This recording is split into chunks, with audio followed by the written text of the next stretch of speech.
jingkit kashon kakit bandi shashnung. The construct Northeast comprises what is popularly known as the seven sister states, that is Assam, Arunachal Pradesh, Tripura, Manipur, Nagaland, Mizoram and Meghalaya. From this area, there are three languages which are recognized in the 8th schedule of our constitution. These are Assamese, Bodo and Manipuri.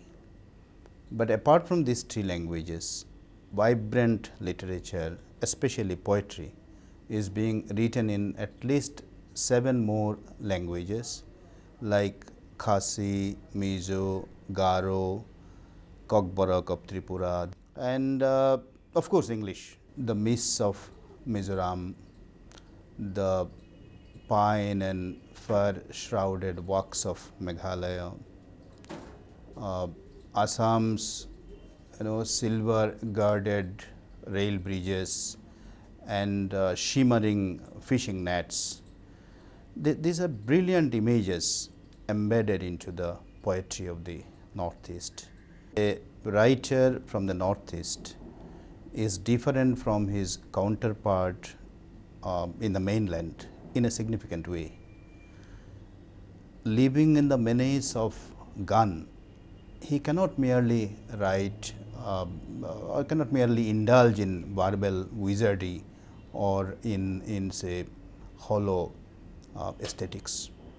This may not necessarily make him a better poet, but at least he remains true to his calling. Assamese poetry is over 1000 years old. It acquired a distinctive character because of the exploration of folkways. That also, ironically, paradoxically, gave it the modern character that it has now. First, it had of course started with the translation of the epics, as in many other Indian literatures. But then, this exploration of folkways, the influence of the West and of Bengali poetry, especially of the poetry of Rabindranath Tagore, gave it a typically contoured modern character, which had been first initiated by Hem Borua and Nabakanta Borua. In fact, in Nabakanta Borua, we find the beginnings of two strains. One, the purely celebratory, the other is the romantic. That romantic trend or strain has been brought to a culmination by Hiren Bhattacharya, and the aggressively celebratory had also been added to by later younger poets like Nilamani Fukan and Samir Tati and others. Let us come to Hiren Bhattacharya. Hiren Bhattacharya has charged words, high voltage words, because he can dislocate words into meaning by changing the references and the context. He is passionately romantic, but there is an element of intellection in his romantic appraisal of reality and of his own life world.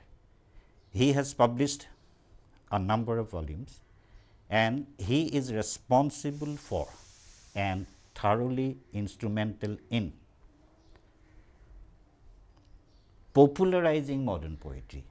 Modern poetry, which had belonged to the libraries and to the writers' saloons, had been brought down to the coffee houses, to the pub and the ordinary middle class drawing room by the writings of Hiren Bhattacharya.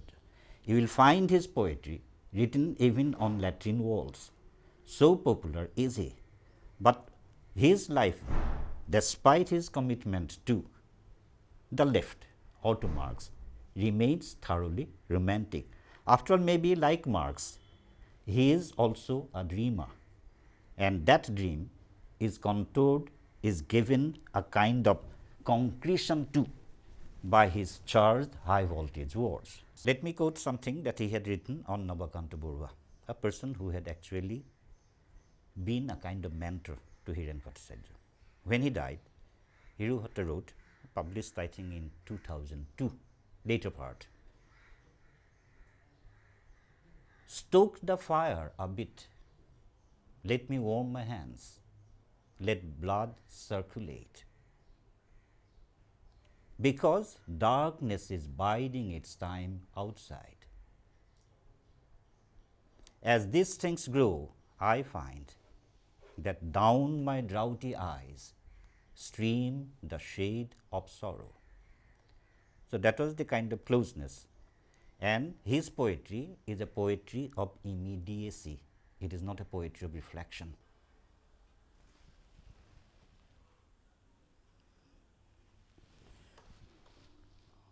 ওঠৰ পৰা গানলৈ ফুলৰ পৰা গোন্ধলৈ চকুলোৰ পাৰ ঘাটেৰে তুমি মোক লৈ গলা ধানৰ উমাল পথাৰখনলৈ ওঠৰ পৰা গানলৈ শইচৰ সুদৃশ্য বৰ্ণমালা মোক সহায় ময়াই শইচৰ গুটি সিঁচি দিয়া চকুৰ পানীৰে জীৱ দিম হিলোৱা বুকুৰ মাটি হাড় হিমজুৰ হাড়ত লহপহকৈ বাঢ়ি উঠিব ধান মাহ সৰিয়হ শইচৰ সুদৃশ্য বৰ্ণমালা তিলকুশ তুলসীৰে সূচী কৰি লোৱা মোক বিহবল মুখত দিয়া সৃজন নিসৰ্গৰ ভাষা ধানে বানে দৃঢ় হওক আৱেগ সত্তাৰ নিৰ্জন নিৰ্মাণ বুকুৰ তলেৰে মোৰ ৰ'দ বতাহৰ অদৃশ্য শিপা ক'তো গদ্যৰ উজ্জ্বলতা নাই বৰ ফিকা হৈ গৈছে মোৰ কবিতা বুকু খান্দি উলিয়াই আনা তেজ ঘাম প্ৰেম মোৰ সেই সতেজ খনিজ তোমাৰ স্পৰ্শত জ্বলি উঠক মোৰ হাড়ৰ সমিত দুচকু লোৰ কাটি লৈ অহা নদীৰ বলীয়া ঢল তেজতকৈ তীব্ৰতাত অধিক উজ্জ্বল বোধ মেধাৰ শুকান কোহে কোহে পলস পৰক সাৰ পাওক তেজ পদুমৰ বীজ মানুহ মাটি তেজ ঘামৰ পথাৰ চহাই পেলোৱা চন পৰা এই মানুহ মাটি তীখাৰ নিমজ ফালেৰে ফাল ফাল কৰা উদং ৰ'দৰ তপত পথাৰ দেহ দিহিঙৰ বোকা মাটি খচকি সিঁচি দিয়া ধান কলহৰে কাণেৰে পানী ঢালা খৰাং মাটিত নথৈ পানীৰে ভৰি পৰক চিৰাল চিতাচিত চতৰ শুকান মাটি পানী আনা ভাঙা নদী নালা খাল বিল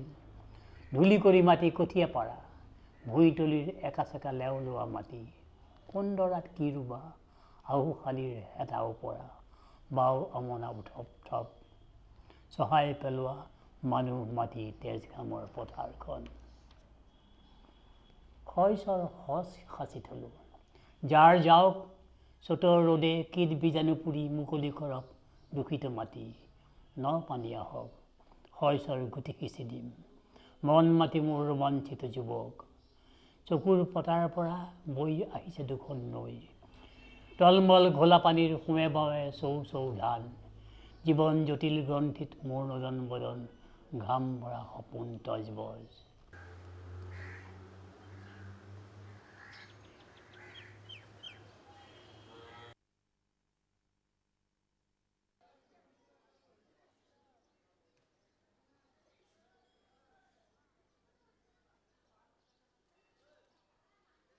Ajit Barua has been a major voice in Assamese poetry for the last 4 decades. A master in English literature from Calcutta University, a very respected civil servant of Assam cadre, and a fluent reader and writer in French. His poetry has a cultivated and a refined quality about it. His first book of poems, Kichaman Poddo Arugan, was published in 1982. His second collection, Brahmaputra Ittadi Poddo, won him the Sahitya Academy Award in 1991. He has also published translations from French into Assamese, including Albert Camus' celebrated play Les Justes. Writing in a style which is seemingly effortless, Ajit Barua's poetry depicts the complexities, the contradictions, and the disharmonies in the contemporary life. His imagery is replete with sharp intellect and also originality of perception. His poems effectively affirms the universal validity of personal experience. সুবাস বহুতৰ হয় হাসনাহানৰ পদুমৰ গোলাপৰ হেৱালীৰ হৃদয়ৰ সুবাস পাইছেনে প্ৰভু হৃদয়ৰ বিস্ফোৰিত হৃদয়ৰ স্নায়ুতন্ত্ৰীৰ উঠা বাগেশ্ৰী ৰাগৰ চৰদত এতিয়াৰ আৰু মৃত্যুৰ মাজৰ অস্তিত্বৰ একমাত্ৰ অৰ্থ আহংগ লিপ্সাৰ ঘ্ৰাণ পৰস্পৰ প্ৰতীক্ষাৰ দৃঢ় দৃশ্যপট ৰঙা হালধীয়া বেগুনীয়া কলপতীয়া শাকনীয়া হেঙুলীয়া কলিজাৰ আগিয়া থতীত ইন্দ্ৰমালতীৰ খেতি নাই পোৱা নাই মই বহু দূৰলৈ চাওঁ পূবলৈ চাওঁ পশ্চিমলৈ চাওঁ দেখাতো নেপাওঁ মোৰ জনমৰ মৰমৰ ৰং অক্ষিপটত দাতব্য বৰ্ণৰ বৰ্ণালীত সেইটো নাই প্ৰশ্ন সোধা চৰাইটোৰ নামেই বহু জিজ্ঞাসু চৰাই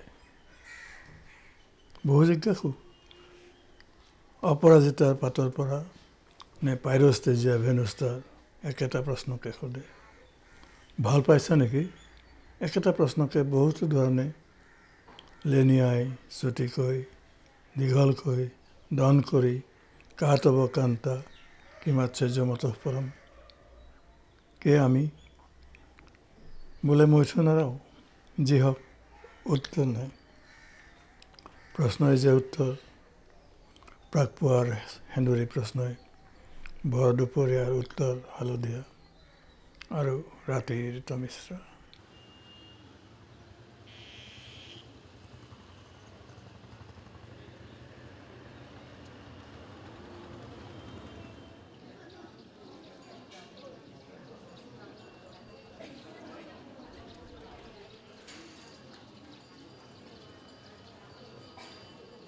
Manipur was an independent princely state. It was ruled by successive kings right from 33 AD. And then right from 15th century onwards, the influence of Hinduism was very much evident in every aspect of Manipuri life.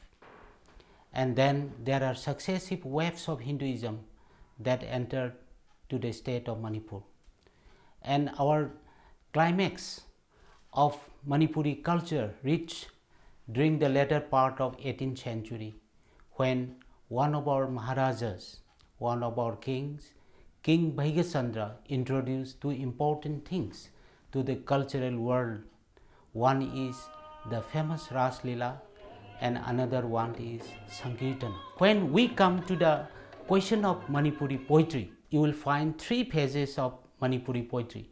One is right from 1891 to 1950, that is one phase that is dominated by such poets like Nilkanta and Samrenta. I like Buddha with open eyes, not eyes downward and only philosophy, only meditation.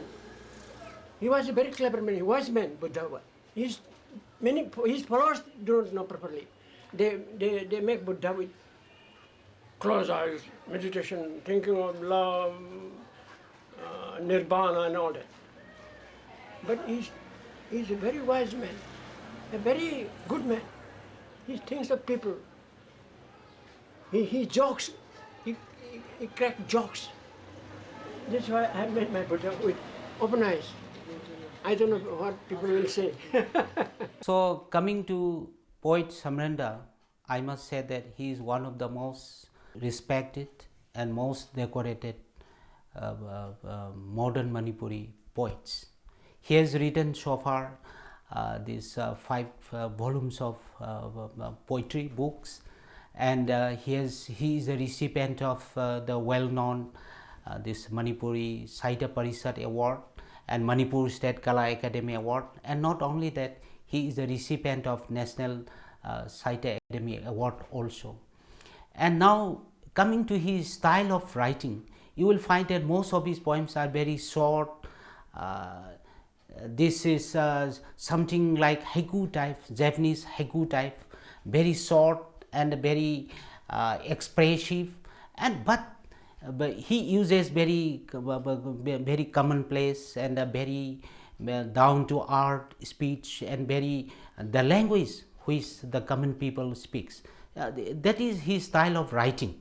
Aikoi amatani. We are one blood, one tribe. One may be Hindu, and then another may be Muslim, another a Christian. But we are one, of one character, one type, one tradition. Of one tribe we are. That is why we are quarreling so much. It is but natural, because we are one blood, one type. As dogs fight dogs, cocks, bulls fight bulls, because they are one tribe, one kind, one blood. It is natural. We are brothers. We fight a little, we kill each other, but we are one. This is natural. Na karatuk na jad amatagi hauna bani, aikoi amatani adunani.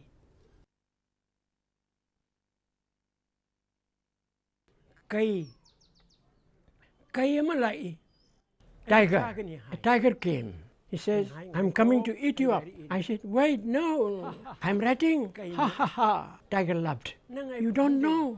I'm a Royal Bengal tiger. I have not eaten man for a long time. I'm hungry. I lifted my gun. Look at my gun. A single shot of this can kill a Bengal tiger, African lion, or even a rhinoceros. They all die instantly. Then wait, let me go and think about a little more. Tiger went away. Kunjarani. Kunjarani has come out today. She's a climber, rock lifter, thrower, courageous, strong lady. Manipuri girls have come out, have shown to the world their power, their ability, their courage. They have laid down gold medals at the foot of Bharat Mata. And then from 1950 to 1960, another we can call it second phase, and there the more younger groups dominated our literary scene. And this phase we may term it the period of this Sri Biren, the Modubir, and all these things. And under this phase, you will find many talented young poets like Ibomsa is there. Mang amagi wari. Asiguma mang kana na manglam gadage. Mangama manglami yamna nungai ba mangni. Ahan ba haurak padabudi nungaite. Manglak nage tauki. Aikoi yumni. Imungdu imam mami. Imungi laimaidana ta duna lay. Angang singi haksang isai na. Gari na takhairaba uchi singi mataugu. Yamna seksin na satli aina. Kongkap laong na thangduna. Makoida soklu theglu danaba. Mari chianthariba I marakta satpa oibana. Nap laure kongyadi. Yamna seksin na kanna hotnaraga. Litoraki thongdagi chinna ai. Thongdagi hek kantorakpaga. Leram le mang da lambi ama. Isang na tingthok laduna. Lap na mi kharasu satlami mami sami oina. Lambigi oyetana. Nongmai sindon pareng tindorakli. Nongmaigi maton sing warum dagisu labuk lamhang dagisu. Nongmai sindon amana aigi khazai mayada. Maton amana aigi sinban manakta. Kanano amana laurakhi. Fire. Oh, kapkre. Aibu nongmai na kapkre. nongmai maru ama aigi khajai da pankre karino sidi nongmai maru na panbabu asumna tawbra naurabi nujagi thollabi khubamna nanbagum monbra kayada dungai khraba nongmai na panbase kapsillakle maru amasu yanungda oh masina karino nongmai marubu angurgumna thumbra angurgumna mengbra aina lauki kapiro kapiro angurnabu nongmai maru oirabadi kapiraklo hanna hanna. I find in the writings of Memsobi also, and along with this also you will find in her use of imagery, in her use of language and style, you will find that Memsobi is very much seeking roots in our mythology, in our legends, in our early fables, folklores. She is seeking her inspiration in all these things. So she is one of the well-known women poets of Manipur. One day, Lord Buddha suddenly arrived at the garden of Lumbini. It was the evening prayer time. The stars spread out on the eastern firmament like the sacred torches, while the beautiful summer moon, peeping tiptoed through the mango groves, asked, "Oh Buddha, it is the right time." The moonlit covered spring evening. The youthful Gopa, standing with eager arms, eyes filled with love and sentiment, asked as if it was yesterday, "Oh Swami, it's not the right time." The Lord was taken aback. The two open lotus eyes had closed gradually. Spending his 80 years at the foot of the banyan tree, the Lord recoiled once again into meditation. The whole world was it without a blink. The solar system had ceased function. The infinite darkness spreading out endlessly. At the proximity of light and darkness, standing meekly, the six souls, including the alter ego, looking at the Lord, heaved questions, already answered questions. The boundless answered at the boundless questions. The starlit Lord opening his eyes and looked around. The maiden look of an innocent child, the elusive question and answer of the virgin earth, the clear maiden look, eyeing eagerly, the golden waves of the seven seas, the serpentine waves surging in thousands, the seven-layered flow of the uninterrupted wind, at the pitch of seven melodies, swept in wild moment, while the galaxy uncovering the veil of clouds, poured down diamonds after diamonds. The flowers bloom and wither, the bees hovering around collecting honey, heavy with fruits sustaining lives, the dense trees sheltering the earth, the half-open lotus eyes, the mysterious inner look, the smiling pleasant face of the Lord, bewitching the universe in the clear look of a child. Lord Gautama smiled. The enlightened one had returned to his old Siddhartha. He saw before him the garden of Lumbini, the ever-fresh, the evergreen 2 trees. Lord Gautama smiled. The enlightened one had returned to his old Siddhartha after a long time. He was blessed again on the lap of his mother, Maya Devi. "O my 6 souls, including my alter ego, return to the flesh, return to the source, return to the love, return to the light. Me, me, me, ku, ku, ku." A very interesting thing about the poetry of Tripura. The language, local language Cockburrock had a long tradition, but the written form is rather new. Around 1945 it came into existence. But after 1945, when the poems started coming out in Cockburrock, and particularly after the 60s, a man going out to earn his livelihood in the day stops to look at a flower blossoming. It seemed as if they were romantics genetically. In these poems, I found much of what I wanted to say, I couldn't say in these words have come. One thing in Chandrakanta's poetry is the smell of the soil, the flower that blossoms. I can visualize them. I have seen them, but I could never tell of them in such words. All these things echo in his poem. This is one side. He is fully aware of the present life. And he strangely mixes these two things into a natural weaving. His awareness of the present conditions, these are also put in poetic words, and that poetic word is not cultivated, it's spontaneous poetic word.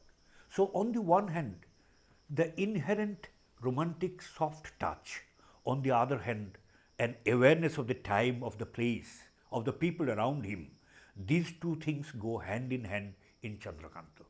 One poem is here about Gudak. Oh look, the Gudak is getting overdone.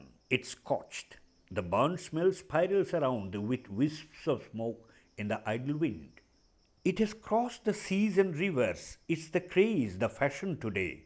Whatever it be, sundry and all now try their hands at it. My love, how much we loved Gudak once. You have no rice on your dish. So what? No salt? Nor even the sliver of sidal? Nor a chili? Forget it. You should smile and be happy, for the name of Gudak is overtaking the lands.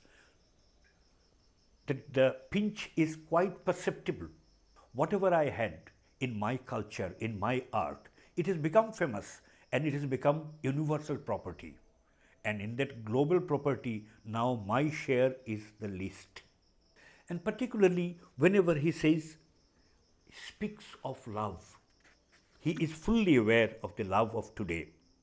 He speaks of Garanti, his beloved, his imaginary beloved. And the poem closes, my darling, oh my queen, oh. The tune of romantic lover, but it's followed by lines, who is there? The light breeze of small hours on the branch of a tree struck by thunder, Garanti's undergarment weaves.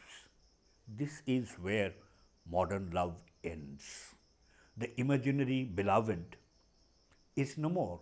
So this awareness sometimes makes his readers sad, but that sadness also is enjoyable.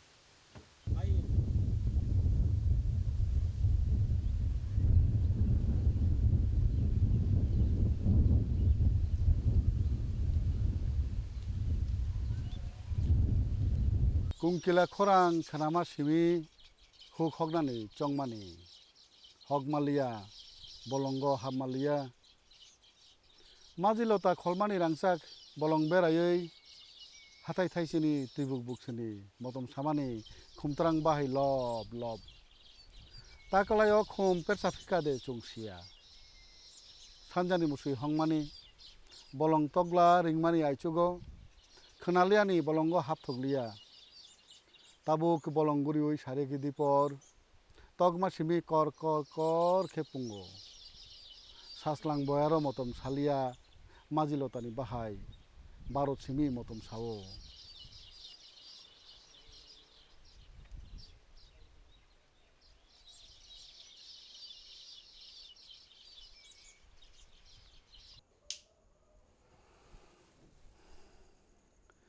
तुम गीत सुनना चाहते हो मैं गा सकता हूँ ठुमक ठुमक नाच सकता हूँ लेकिन नाच दल बनाने के लिए कृपया मांगना मत पैसे इस पैसे से मैं मोल लूँगा घोड़ा घोड़ा और मैं हम एक जोड़ा कूदेंगे नाचेंगे और कभी कभी युद्ध में चले जाएंगे जहाँ तुम्हारी गाड़ी नहीं जा सकती तुम हो पारखी कविता के जो कि मैं लिख सकता हूँ थोड़ा वक्त चाहिए नायलॉन की रस्सी से बांध दूंगा शब्द कोई यह नहीं कह सकता कि कविता का कोई माए बाप नहीं किंतु कविता छपाने के बहाने कृपया मांगना मत पैसे इस पैसे से मैं मोल लूँगा इश्क और तब इश्क और मैं बहेंगे बयार में फूल फुलाएंगे कभी कभी खून टपकाएंगे इस खून से रंगना नहीं अपना झंडा तुम हीरा सिंह को जगा सकते हो मुझ पर दुख करोगे तो कर लो, किंतु पूर्णश्री त्रिपुरा के लिए मांगना मत पैसे। इस पैसे से मैं मोल लूँगा मृत्यु, मृत्यु में ही महत्व है। मैं हिडिंबा का दूसरा संतान हूँ।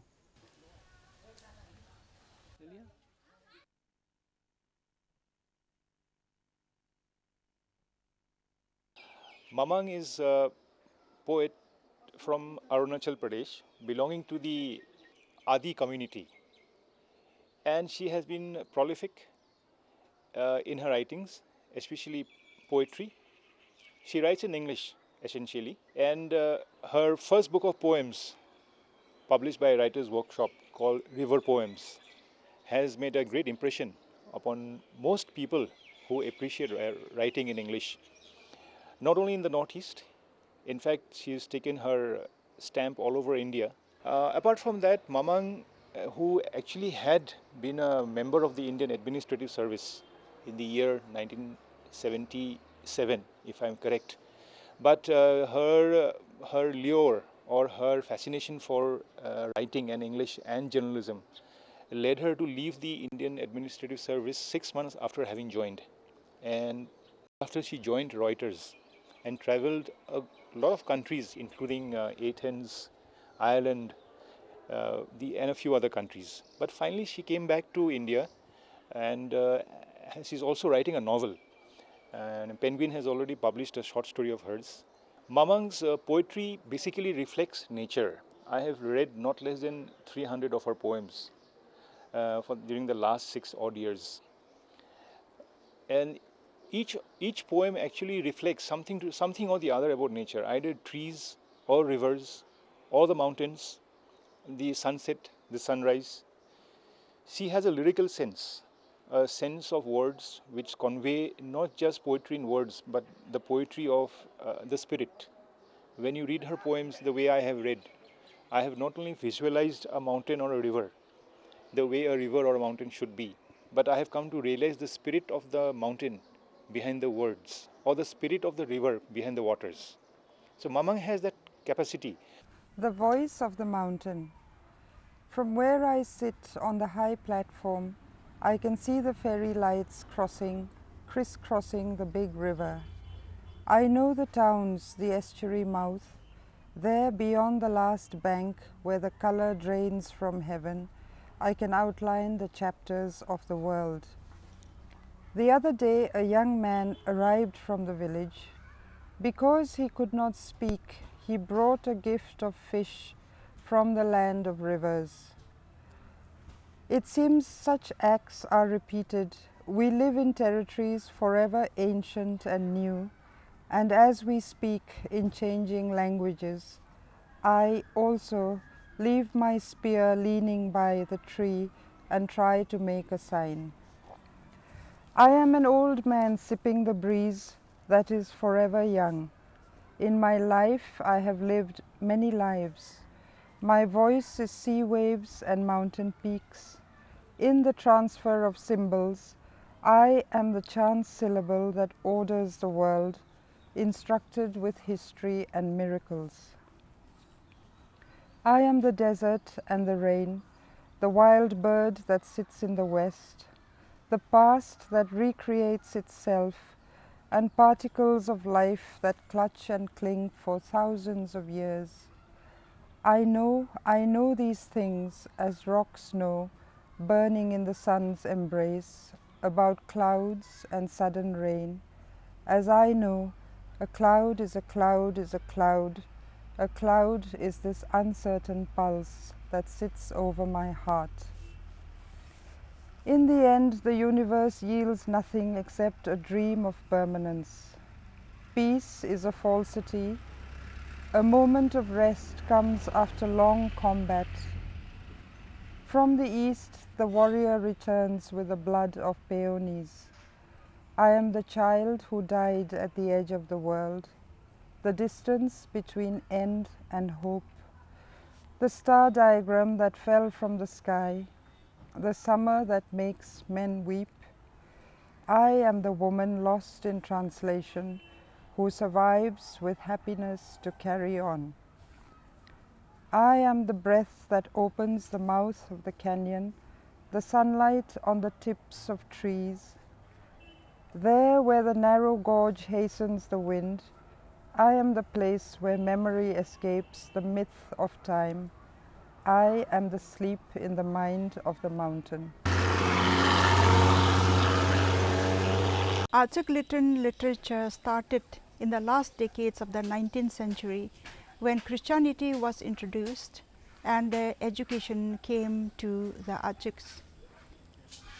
Now the Achaks, the educated ones, started writing with the help of the missionaries. They started to write textbooks and primers and a great deal of translations of the Bible, religious texts, at the same time secular works. Mrs. Brucelis K. Sangma was born and brought up in Tura, Garo Hills. She has studied in Tura and in Golaghat and in Guwahati. In the best of Achak tradition, she has written poems which deal with her concern with her society, with the well-being of the society and with the moral values. She has degrees in literature, in ELT and linguistics. She has had a distinguished career as a government servant, but she continues to do research work and she continues to write poetry. EngNE Gopram is the burial ground for values. EngNE Gopram, strolling in my dream over hills and dales, I chance upon a graveyard with crosses painted black. An intense desire arises to dig at the truth beyond rare occurrence, the scene of open graves. The coffins there, not unintended beds, each finds a place only at the edge. Evading the space, feet with graveyard soil, into each coffin I peep, leaving the fear aside. In the first coffin, I see man's unity, wrapped in cerements, lying in darkness. Looking into another, love I see, voiceless, sightless, on a tattered mat. Opening another box, truth I encounter, faceless, with dark skin and visage altered. From another coffin, looks of justice with empty sockets and futile breath. In another are the pieces of world peace, limbs torn asunder, joints all jumbled. On looking down into the adjacent box, sympathy I see staring up in toothless grin. Many more coffins arranged in rows, each lies uncovered with a wedge of shroud. On a fresh arrival, turning to get away, I see written on the gate, the burial ground for values. I look around, on waking up to see my world, the burial ground for values.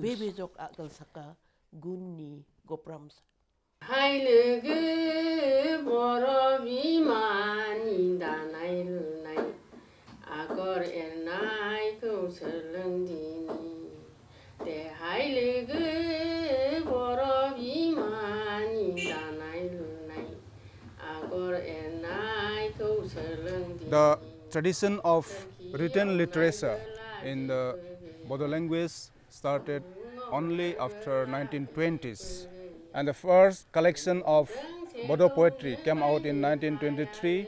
It was edited by Madaram Brahmo and Rupnath Brahmo, and the collection of Bodo poetry is titled Kontai Metai, and this was followed by a very valuable collection of Bodo mystic and religious poems composed by Padma Shri Madaram Brahmo.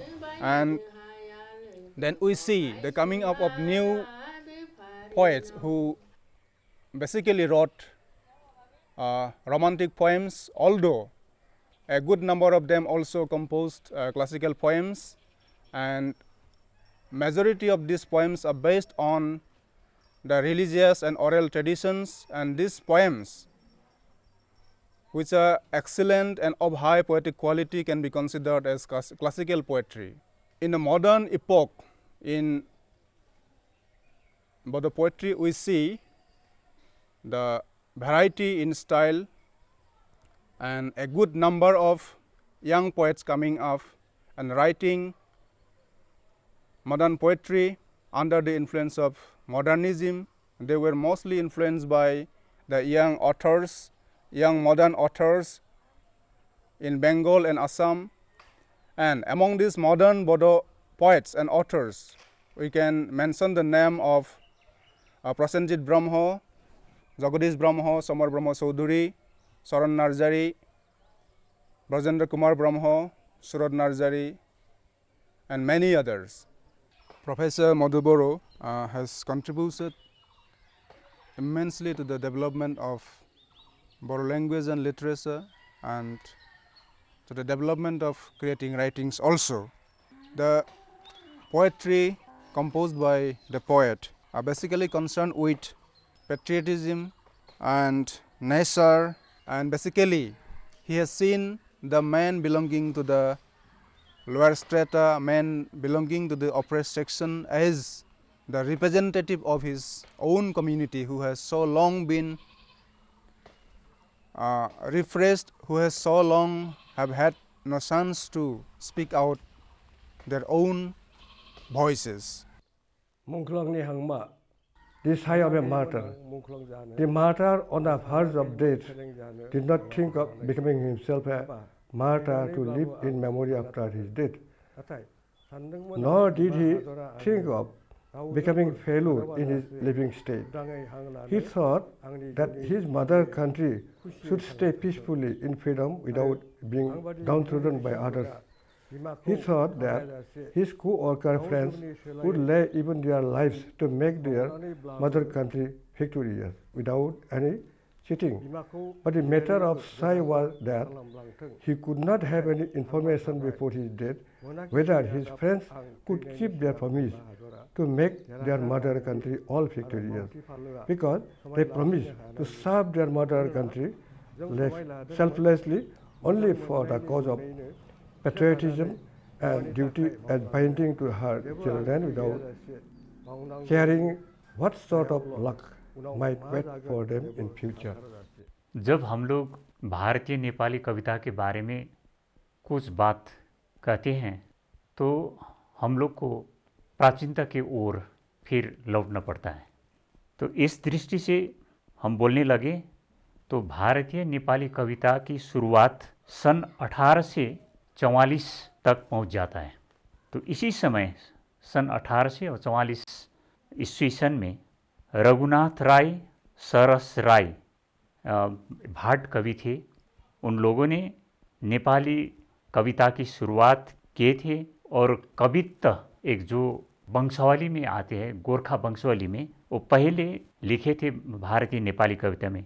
तो उसी समय से भारतीय नेपाली कविता का शुरुआत अथवा प्रारंभ हुआ है। और इसी तरह से बाद में अल्मोड़ा के मैं बात कहूँ तो ये रघुनाथ राय और सरस राय जो भाट कवि थे, ये सब भारत का जो सतलज का नज़दीक जो कहलूर पुराना नाम था, तो उसके बाद आकर के अल्मोड़ा के कवि, उनका नाम है लोकराज पंत। तो उनका पॉपुलर प्रचलित नाम थे कवि का गुमानी पंत। गुमानी पंत ने सन 1790 और 1849 के अवधि में थोड़ा कुछ कविताएं नेपाली भाषा में लिखे थे। दार्जिलिंग में भी बहुत कुछ कवि उस समय में पंडित ज्ञानदिल दास, उन्होंने उदय लहरी दार्जिलिंग में रह कर के लिखे थे। और उसके बाद बहुत ऐसे सवाई और लहरी काव्य के रचयिता यहाँ पर हुए।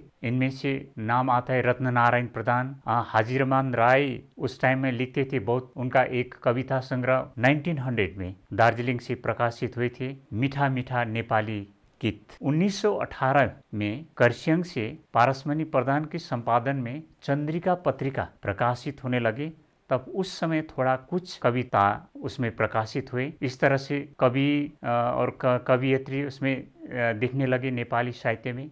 इस मध्य में हम मोहन ठकुरी एक कवि हम पाते हैं।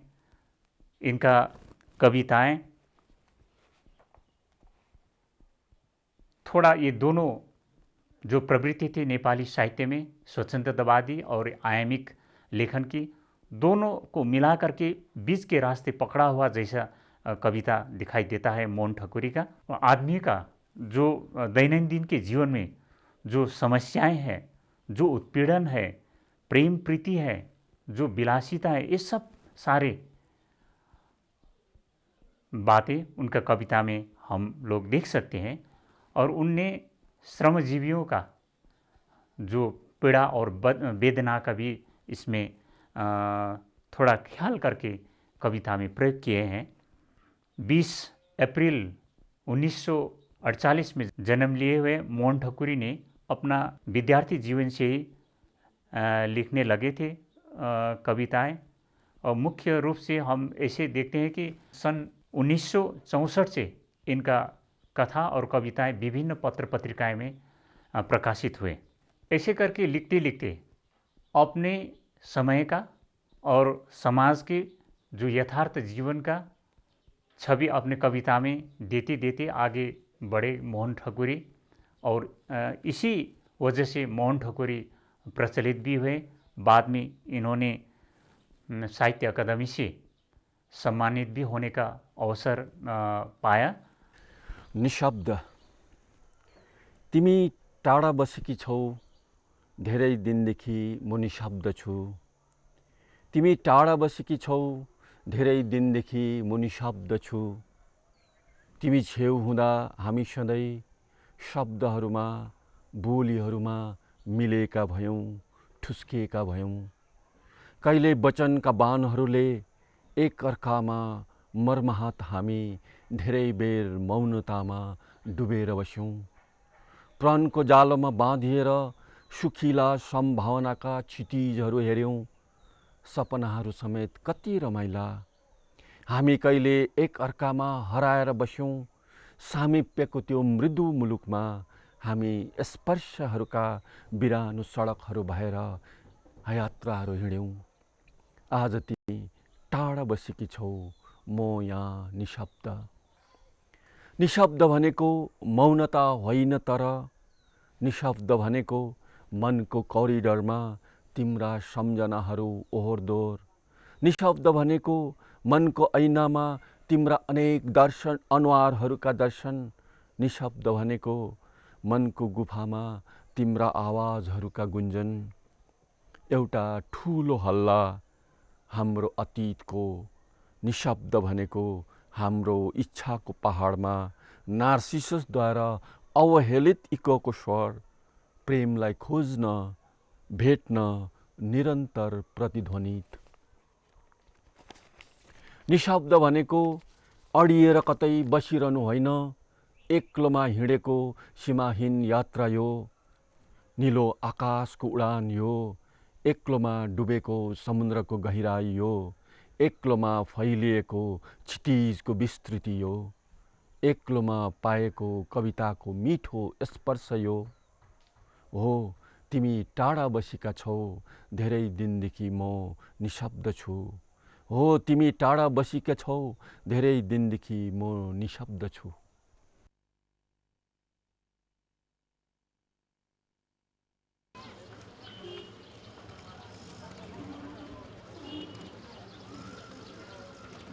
Meghalaya, actually this word is made of two words. One is Megha, another is Aleo. Megha is the cloud and Aleo is the abode. So Meghalaya means the abode of clouds. As you visit the land, you will find the clouds loitering over your head. It's a beautiful visual, and it naturally gives birth to a number of poets every year, every time. My name is Margaret Lingdaw, and I'm going to read a poem called Maya. I'll wander wild in fields of pain, which scorn and patronize my soul. Then the harvest will be reaped to gain, and in little bundles be sold. And if I find I cease to exist, around me the thorns do twist. I'll seek the blood of saints to find it's already been tainted since the start of time. The contempt of an eternal fire, I'll then be condemned to burn in its pyre. Tunes of the enduring hopeful lyre play again and again. Its song is Maya. Khasi poetry is philosophical, it is lyrical, and it is spontaneous. I particularly remember the writings of Desmond Carnafran. He writes both in Khasi and English, and his poetry is always something unique, something very close to the feeling of the people. Desmond Leslie Carnafran to come and read his poems. I remember it was way back in 1985 when he made his debut as a poet, as far as publishing was concerned, with the Telegraph was publishing poetry edited by Jayanta Mahapatra. Desmond is a folklorist by profession and training. He is the head of the Center for Creative and Cultural Studies in the Northeastern Hill University. He has 2 collections of poems to his credit and has 5 books on folkloristics. First poem is called Lines at Dawn. You said you choose not to undo the straps that bind you to the rack of desolation. Salt of memory already dried on your tongue. Shell pink, your fingernails play the tasseled bedsheet, and my heart breaks to see a song bubbling in your left eye. Hold me once, you said, as we peel layers of sorrow, our bodies flush with blood. The morning mist is here at the window, bringing with it the infaming of the present. Alone now, in our own single hell, the day condemns us to catch different flights home. That and the clatter of the boiler room at our feet, buried in the frozen hearts of this capital city.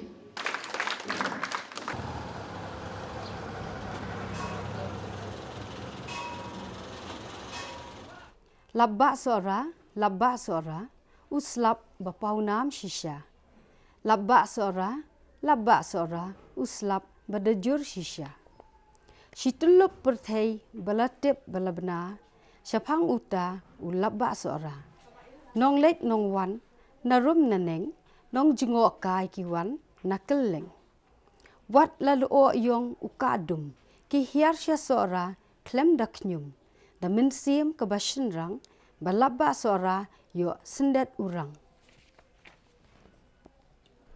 Kasngi kasyam shitom ban ksam lingba, yul odum bayong senia. Lakum kamit padum senia, long penban tangkum kaserdeng tabawa. Perthat utiet tan shitan, uslap ru shujran shijran. Leili kataba klek shiklek, le air kepasuat kebe kertlep. Labba sora, lahun jurut kemensiam jongi, bansaki daladehi, ya jing shisha, klem dakni.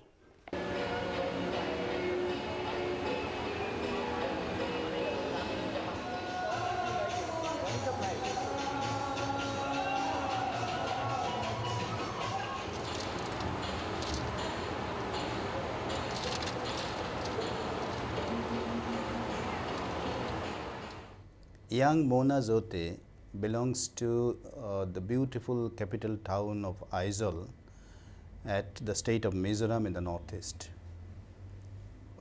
She works with the government of Mizoram for a living and writes firebrand poetry which jolts the reader to attention. She writes anti-love poems celebrating the impossibility of arrival and the necessity of violence, because she believes that these are the two constants of the sad, untelevised whole truth. She also believes that a boy and his gun, this is an image which is sufficient to depict our times. Res. A boy and his gun, that's an image will do to sum up our times, to define the red lakes and razor blade hills of our mind. Out here, this place never changes, never will. We will keep choosing grey salt, bad roads, some thin yellow flowers to grieve, alcohol over friendship, cash for peace, God's grin of despair. If you think I'm starting to regret sticking around and kicking at the tombstones, if not pulling out the AK-47, remember the water lilies will bind you back. Look, kid, thank you for the demonstration. And don't forget to take your angel home, even if you don't feel like going back to school. And if they ask you about life on the reservation, if they say they want to hear about stilt houses and the dry clack of rain on bamboo and the preservation of tribal ways, give them a slaughter. No, don't go there. There be whales, captain, and pearls in eyes. Thus let us venture to the noodle bar, the immortal game. Mr. Nighttime, what say? Admit modernity in sepia anime. Who mourns for Adonis or Umrao Jan? Do you remember what the children sang? Your warriors are gone with Billy Bowlegs, and Billy Budd swings from the mast. O moments that have passed like tears in rain. Took this.